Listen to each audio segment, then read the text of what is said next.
O nosso estudo de caso hoje é sobre um casal de missionários. E um dos primeiros locais para onde eles foram tinha já um outro casal de missionários.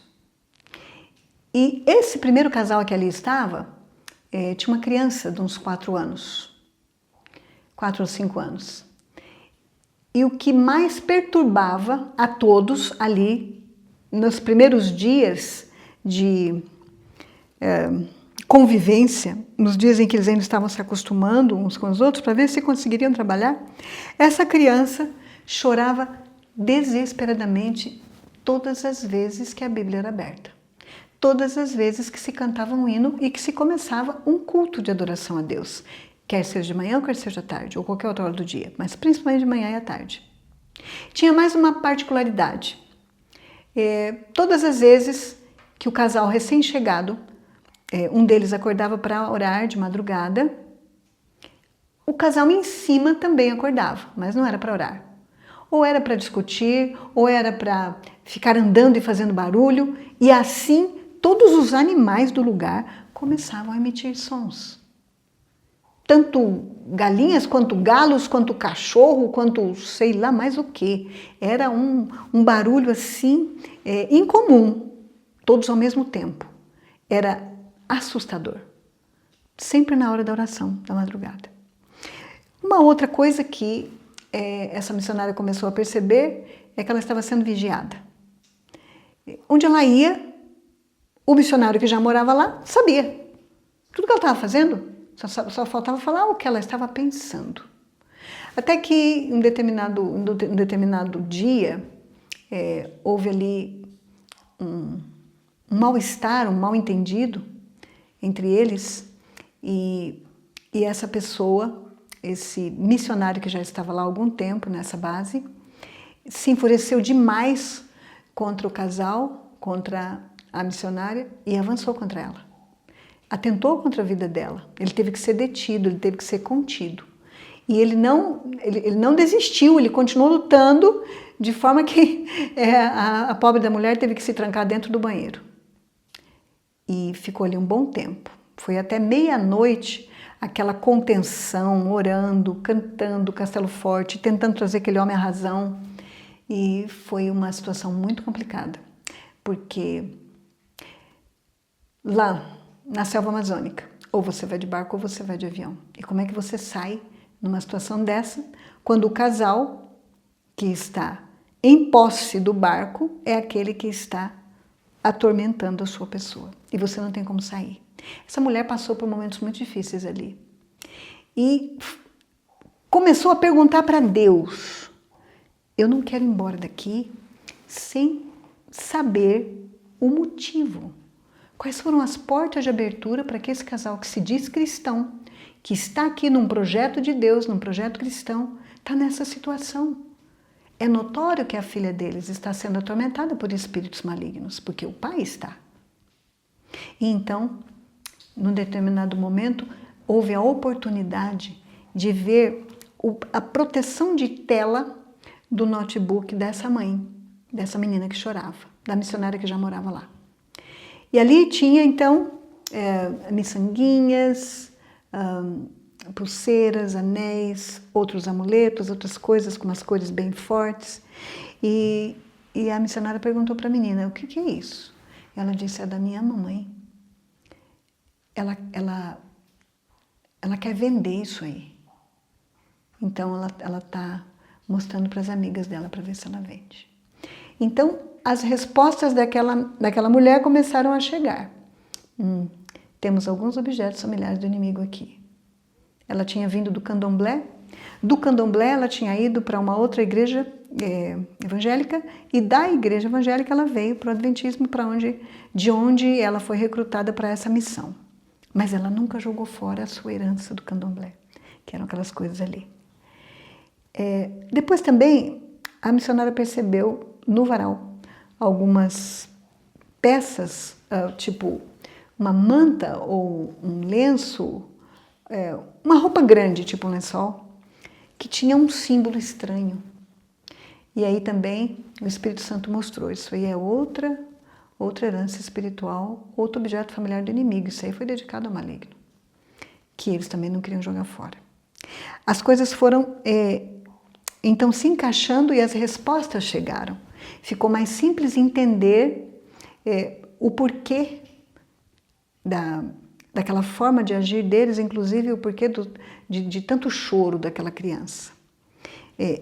Infelizmente, esse é um caso que nós não podemos dizer, que eu não posso dizer para vocês como foi o final, se foi um final feliz ou não. Eu sei que ali eu não foi feliz, porque com toda certeza depois a liderança responsável por aquele lugar ficou sabendo de todos esses problemas e com certeza eles tiveram que sair dali, em pouco tempo ou com um tempo um pouquinho maior, porque as coisas quando são de Deus, elas têm a bênção, e quando não são, é pouco tempo de brilho. Logo, logo, elas são desmascaradas ou então elas são destronadas. E foi o caso ali, mas nós não sabemos também o final. Então, nós também oramos por essas pessoas que ali estiveram envolvidas nesse drama.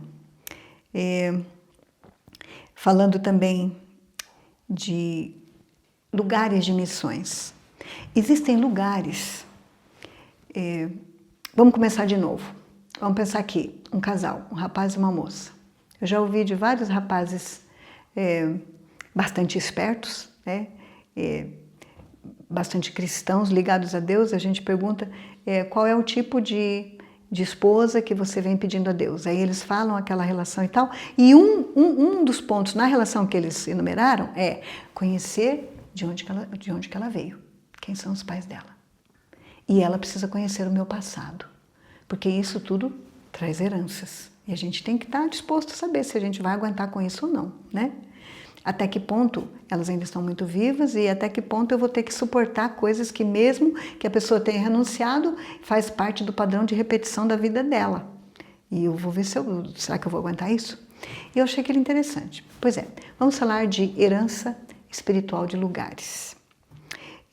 Um lugar em especial, por onde nós passamos, tinha também uma herança espiritual muito negativa, só que nós não sabíamos. Até pouco tempo antes de sair de lá. Já tem vários anos isso, e era um local dividido em dois territórios. Num território, a parte mais nova do lugar, e o outro território, a parte mais antiga da fazenda. Nessa parte mais antiga, então, havia uma construção centenária e, notadamente, havia ali alguma ligação espiritual maligna. Mas, como não havia nenhum conhecimento prévio daquilo ali, ficamos só com a impressão. As coisas começaram a acontecer e muitas coisas estranhas se sobressaíram. Muitas coisas estranhas. E a partir do momento que nós começamos a conhecer pessoas que moravam ali nos arredores, que já conheciam a história daquele lugar, as pessoas que já estavam ali há 10, 15 anos dentro do mesmo projeto, a partir do momento que a gente começou a conhecer, nós também entendemos que há alguns lugares que precisam de cura. Porque alguns lugares foram consagrados para o maligno. Faz sentido para você? Eu me sinto muito pequena para falar sobre esse assunto. Porque... apesar de todas essas experiências que Deus tem dado a oportunidade de conhecermos, eu reconheço que esse assunto é muito amplo, muito denso, muito vasto. Então é com muita humildade no coração que eu te digo, presta atenção nesse assunto. Alguns lugares também precisam de cura. Assim como você precisa muitas vezes perdoar alguns lugares no recôndito do teu ser, lugares que te fizeram muito mal. É preciso perdoar. É preciso depois apagar apagar o programa, apagar, como é que a gente fala? Quando você tem ali você tem um registro de muita coisa guardada no teu notebook, tem coisas que tem que apagar, então apaga, apaga, com o poder de Deus, perdoa e apaga. Então, e nesse lugar, nós sentimos uma opressão muito grande. E essa opressão, ela cresceu muito. Em muitos momentos, um dos nossos filhos que passou conosco um tempo ali, morou um tempo conosco, disse: mãe, tudo que eu tenho para te dizer é que quando o diabo ataca, ninguém escapa. no sentido de que todos precisamos de muita vigilância. Ninguém pode pensar que está incólume. Ninguém pode pensar que está tudo tão bem com a tua vida que você não precisa nem se preparar, nem orar de madrugada e nem pensar de forma mais de perto nesse assunto. Com efeito,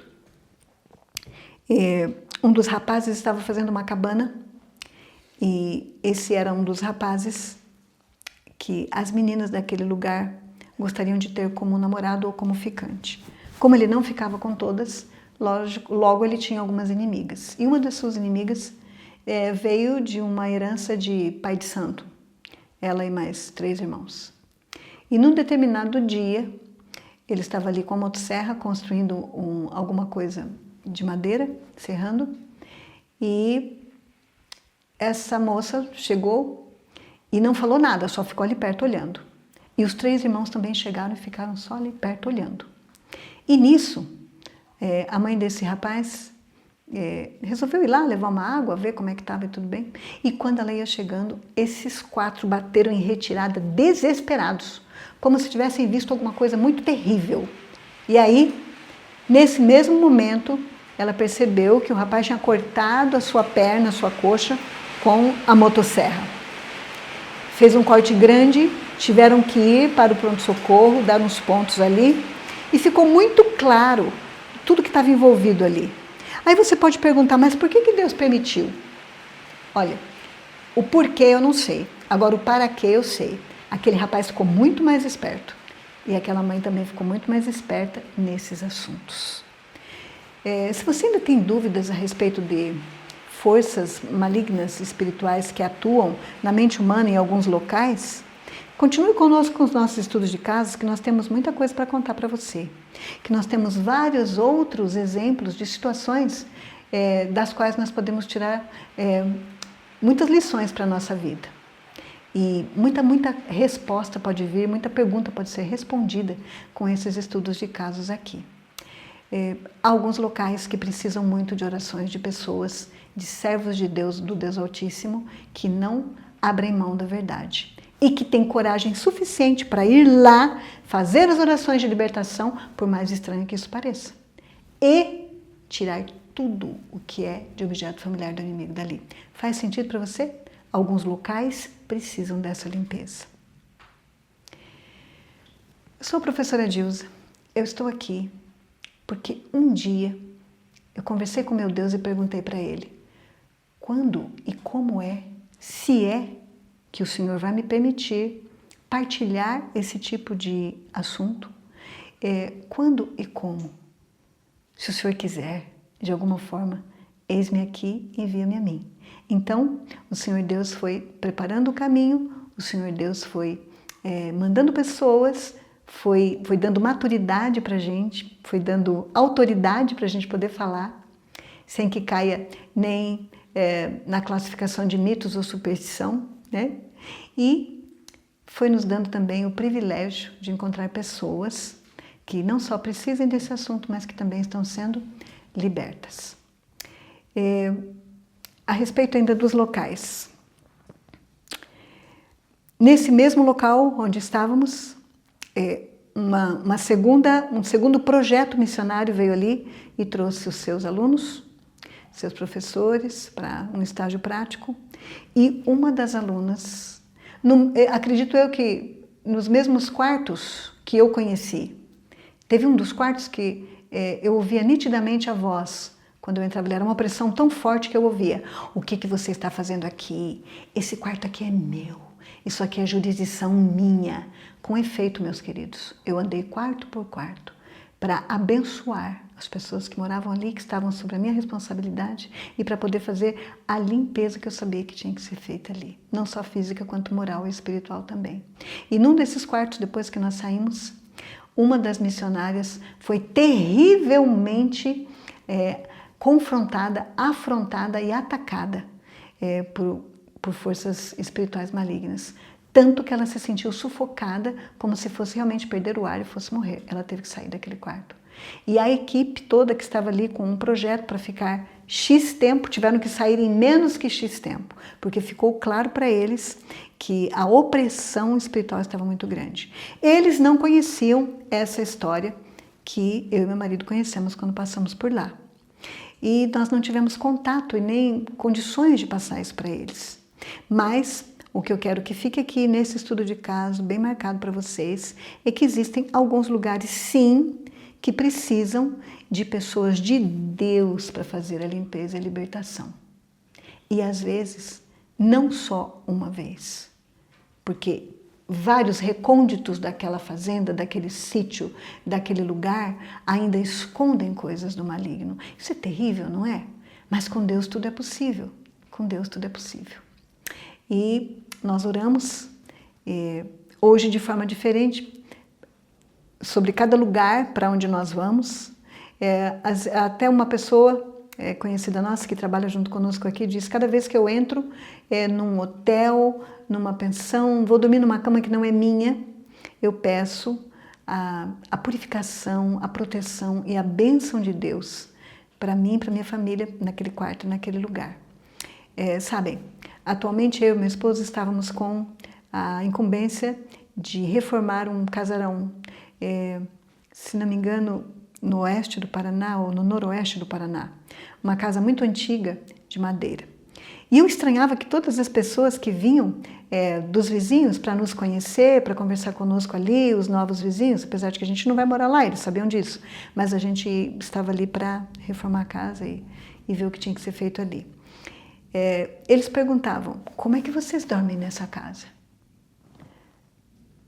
Para ser sincera com vocês, a casa era decrépita realmente, estava precisando de muitas reformas, muitas. E era realmente, de alguma forma, assustadora. De 2 andares, com uma escadaria e tal, muita sujeira, muita poeira, restos e rastros de pássaros, animais, sei lá. Desde o forro até o chão, tudo muito quebrado. Mas eu nunca vi nada lá. Eu não entrei lá pensando nisso, tá? Não entrei com medo, não. Mas eu nunca vi nada. E as pessoas depois que começaram a falar, não mudou nada na minha vida. Eu continuei naquela casa e não vi nada de errado ali. Então, aí nós costumávamos até brincar, né? Olha, gente, se tinha alguma coisa aqui para assustar a gente, eu acho que nós nos assustamos com as nossas orações e os nossos hinos, porque nós cantamos várias vezes ao dia. Até levei minha flautinha, toquei muitas vezes lá, eu e meu netinho cantamos, vários musibíblias foram feitos lá, porque olha, quando eu estou junto com os meus netos, o mundo da música para Deus aqui aflora, as letras vêm, a alegria vem, as melodias eles trazem, é uma coisa muito linda. E lá naquela casa. Então, cada caso é um caso e cada casa é uma casa. Eu só gostaria que vocês levassem em conta que muitas vezes é preciso haver, sim, libertação de locais. E, de novo, eu digo para vocês, quem sou eu para falar isso, tá? Eu nunca fiz isso. Eu passei por esse lugar, eu e meu marido, saímos de lá e oramos por esse lugar até hoje, acreditamos que Deus está agindo, mas talvez tivéssemos uma experiência diferenciada se na época que estávamos lá tivéssemos agido, né, conversado com todos ali, agido numa frente unida contra esse mal.